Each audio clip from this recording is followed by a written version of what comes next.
अस्सलामुअलैकुम, वेलकम है आप सभी का इस नई वीडियो में। तो आज का ये वीडियो आप सभी के लिए बहुत ही ज़्यादा इंपॉर्टेंट रहने वाला है। जिस वीडियो में मैं आपके साथ बात करने वाला हूँ जेकेएसएसबी क्लास 4 एमटीएस पोस्टर्स की रिक्रूटमेंट के बारे में, क्योंकि आप सभी जानते हैं कि काफ़ी टाइम के बाद, लगभग 5-6 सालों के बाद जम्मू कश्मीर में क्लास 4 एमटीएस पोस्टर्स की रिक्रूटमेंट होने वाली है। उसी के बारे में आपके साथ बात करेंगे कि एलिजिबिलिटी क्या रहेगी, साथ में हम नोटिफिकेशन के बारे में भी बात करेंगे। और सबसे इंपॉर्टेंट, जो बच्चे एलिजिबल हैं, जो बच्चे इंटरेस्टेड हैं, जो अप्लाई करना चाहते हैं, तो वो फिलहाल के लिए किस सिलेबस को कंसिडर करके प्रिपरेशन करना अपना स्टार्ट करेंगे, वो भी आपके साथ हम डिटेल में डिस्कस करेंगे। इसलिए ये वीडियो आपके लिए काफ़ी ज़्यादा इंपॉर्टेंट रहेगा। इस वीडियो को एंड तक देख लेना, चैनल को भी सब्सक्राइब कर देना, व्हाट्सएप और टेलीग्राम ग्रुप ज्वाइन कर लेना, लिंक आपको डिस्क्रिप्शन में मिल जाएगी। तो चलिए वीडियो को शुरू कर लेते, तो देख लेते हैं यहाँ पे जेकेएसएसबी क्लास 4 एमटीएस पोस्टर्स की रिक्रूटमेंट के बारे में। तो देखो, आप सभी जानते हैं कि जम्मू कश्मीर में आज से काफ़ी साल पहले क्लास 4 पोस्टर्स की रिक्रूटमेंट हुई थी। उसके बाद उस टाइम लगभग 5-6 हज़ार पोस्टें आई थी। देन उसके बाद जम्मू कश्मीर में कोई भी क्लास 4 एमटीएस पोस्टर्स की रिक्रूटमेंट हमें देखने को नहीं मिली। लेकिन 2025 में कहीं ना कहीं हमें ग्रीन सिग्नल लगा कि 2025 में जो है वो क्लास 4 की पोस्टें आ सकती है। और 2025 भी खत्म होने वाला है, अभी अक्टूबर भी खत्म होने वाला, नवंबर दिसंबर 2 महीने रहे। तो अब यहाँ पे क्लियर हो गया कि क्लास 4 की जो रिक्रूटमेंट है वो आपकी आ जाएगी। और कितनी पोस्ट है हज़ारों में वैकेंट है, लेकिन यहाँ पे फिलहाल के लिए आपको 1500 क्लास 4 पोस्टर्स की रिक्रूटमेंट यहाँ पे देखने को मिलेगी। तो पहले हम एक एक करके सारी चीज़ें समझेंगे, उसके बाद हम सिलेबस पे चलेंगे।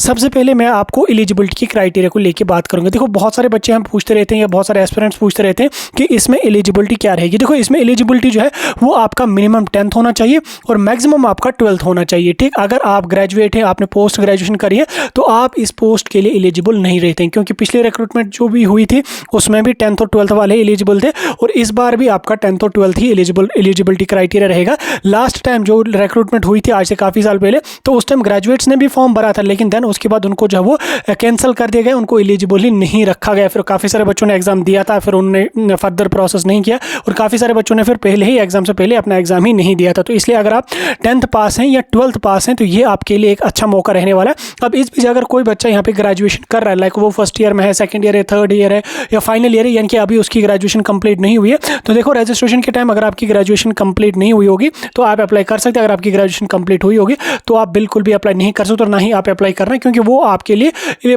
फायदेमंद ही नहीं रहेगा, क्योंकि आप एलिजिबल ही नहीं रहेंगे। कल को आपकी डॉक्यूमेंट वेरिफिकेशन होगी, ज्वाइनिंग होगी, फिर आपको लास्ट पे यहाँ पे इशू हो सकता है। मे बी फिर अगर आप ऐसे ही जाओगे, एग्जाम दे दोगे, ज्वाइन कर लोगे, सोचोगे किसको पता चलेगा, फिर आगे चल के जब आप फंस जाओगे ना, तो ये लोग जो है वो आपको फिर ब्लैक लिस्ट करते हैं, आप किसी भी रिक्रूटमेंट के एलिजिबल नहीं रहोगे। ठीक, तो यहाँ पे आपका मिनिमम 10th और मैक्सिमम आपका 12th होना चाहिए, तो जाके आप यहाँ पे इसके लिए एलिजिबल यहाँ पे रहेंगे। ठीक, क्वालिफिकेशन आपको समझ आएगा। अब एज लिमिट में मिनिमम आपको 18 साल की एज होनी चाहिए, तो आप इन पोस्ट्स के लिए जा सकते हैं। बस बाकी कोई इसमें उतना बड़ा मसला नहीं होता। और यूटी जम्मू कश्मीर के जो रेजिडेंट हैं वही इसमें एलिजिबल है। ठीक, इसमें कोई आपका बाकी अदर इशू यहाँ पे नहीं होता। ठीक, अब अगर मैं बात करूँ पोस्टर्स की, कितनी पोस्टर्स यहाँ पे क्लास 4 की आने वाली है, तो देखो यहाँ पे क्लास 4 की हज़ारों में पोस्टें वैकेंट है, लेकिन उतनी पोस्टें आएंगे नहीं। सिर्फ आपको लगभग 1500 के अराउंड पोस्टर्स यहाँ पे क्लास 4 की देखने को मिलेंगी। फिलहाल के लिए 1500 आ जाएंगे, और मे भी फिर आने वाले समय में और भी कुछ पोस्टें आ जाएं, लेकिन फिलहाल के लिए जो अभी नेक्स्ट रिक्रूटमेंट आने वाली है इसकी, वो आपकी यहाँ पे सिर्फ और सिर्फ 1500 पोस्ट्स यहाँ पे। 1500 पोस्ट्स कम नहीं होती हैं, क्योंकि इसमें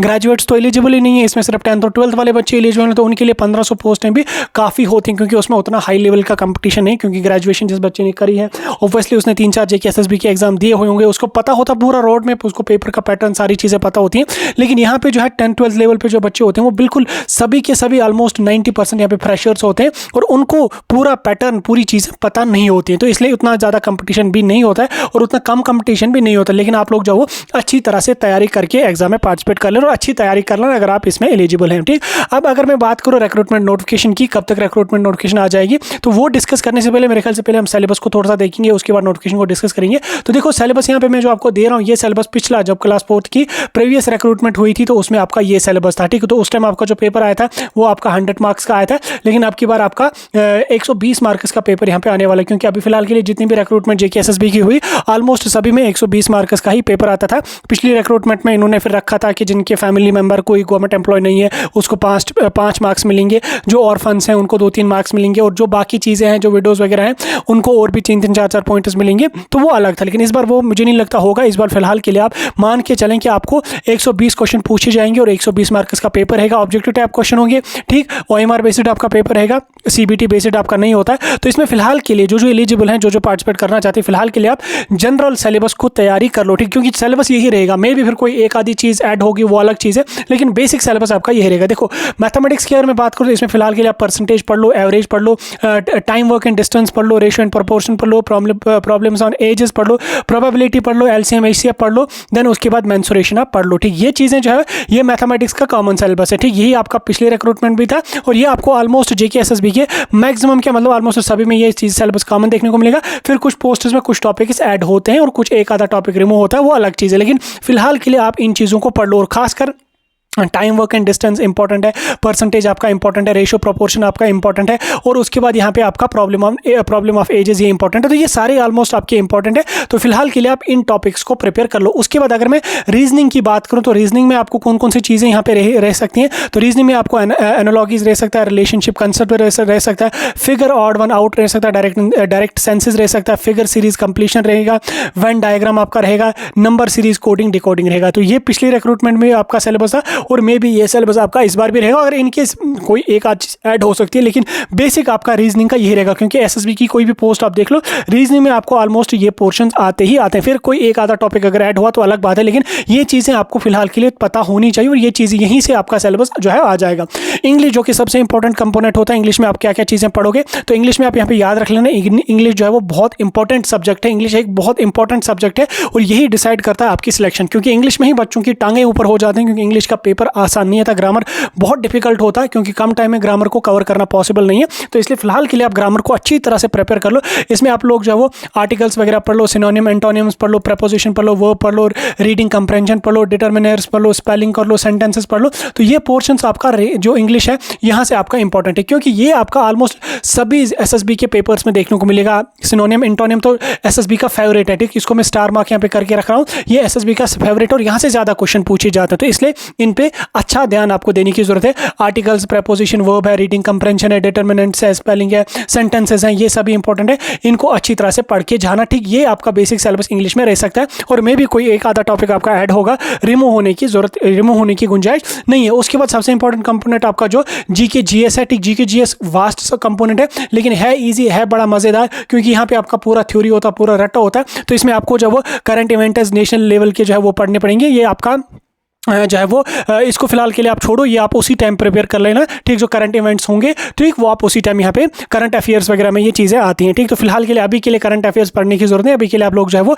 इंडियन सपोर्ट्स आप पढ़ लीजिए, इंडियन कल्चर पढ़ लीजिए, इंडियन हिस्ट्री पढ़ लीजिए, मेडिवल हिस्ट्री पूरी पढ़ लीजिए, फ्रीडम स्ट्रगल से लेके बाकी चीज़ें आप पढ़ लीजिए। पूरा पीछे जाने की जरूरत नहीं, जस्ट फ्रीडम स्ट्रगल से आप यहाँ पे हिस्ट्री को पढ़ लो। क्योंकि हिस्ट्री की अगर हम बात करेंगे, एंशिएंट हिस्ट्री, मेडिवल हिस्ट्री, बहुत सारी ब्रांचेस होती हैं हिस्ट्री की, उतनी पढ़ने की जरूरत नहीं। आपको सिंपली रिवोल्ट 1857 जो है वहाँ से आपको स्टार्ट कर लेना है और इंडिपेंडेंस तक, ठीक। तो वहां से वहां तक आपको पढ़ना, लगभग 100 ईयर्स की आपको हिस्ट्री पढ़नी, उतनी ज्यादा नहीं है, ठीक। 100 ईयर्स सुन के आप परेशान नहीं होना कि 100 साल की कहानी पढ़नी, नहीं। आपको रिवोल्ट 1857 से आगे पढ़ना, वहीं से आपका JK SSB क्वेश्चन पूछता। जो पुरानी हिस्ट्री है वो कहानी होती है 14वीं सदी की, 12वीं सदी की, वहां से SSB पूछती नहीं है, ठीक। आपको फ्रीडम स्ट्रगल से ही क्वेश्चन बनते हैं। और इंडिया की जियोग्राफी आपको पढ़नी पड़ेगी, कैपिटल स्टेट्स इंपॉर्टेंट है, यहाँ से क्वेश्चन बनेगा, किस स्टेट का क्या कैपिटल है, और उसके साथ साथ यहाँ पे वो सारी चीजें पता होंगी। और वो पता भी होती है किसी यूनियन टेरिटरी का कौन सा कैपिटल है, वो तो पता ही होनी चाहिए हर किसी को।